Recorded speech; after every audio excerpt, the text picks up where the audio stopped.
From the Heart, November 14. Image to the Beast. Telling those who dwell on the earth to make an image to the beast who was wounded by the sword and lived. The change of the Sabbath is a sign or mark of the authority of the Romish Church. Those who, understanding the claims of the fourth commandment, choose to observe the false Sabbath in the place of the true, are thereby paying homage to that power by which alone it is commanded. There are true Christians in every church, not excepting the Roman Catholic Communion. None are condemned until they have had the light and have seen the obligation of the fourth commandment.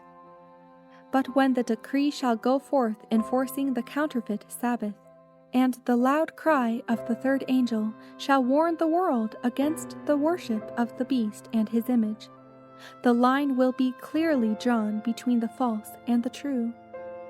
Then those who still continue in transgression will receive the mark of the beast.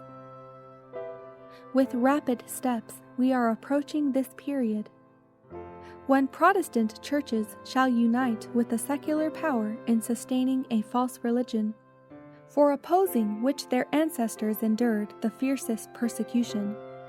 Then will the papal Sabbath be enforced by the combined authority of church and state.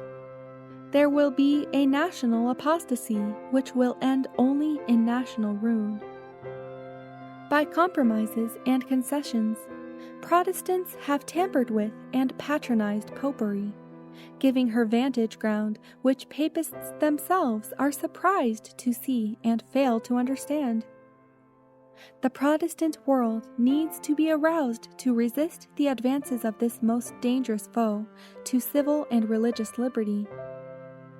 When the state shall enforce the decrees and sustain the institutions of the Church, then will Protestant America have formed an image of the papacy. Then the true Church will be assailed by persecution as were God's people in ancient times.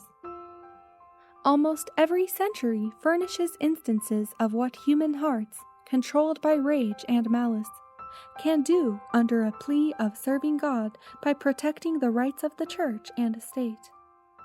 The Protestant churches that have followed in the steps of Rome by forming alliances with worldly powers have manifested a similar desire to restrict liberty of conscience. How many nonconformist ministers have suffered under the power of the Church of England? Persecution always follows a restriction of religious liberty on the part of secular governments.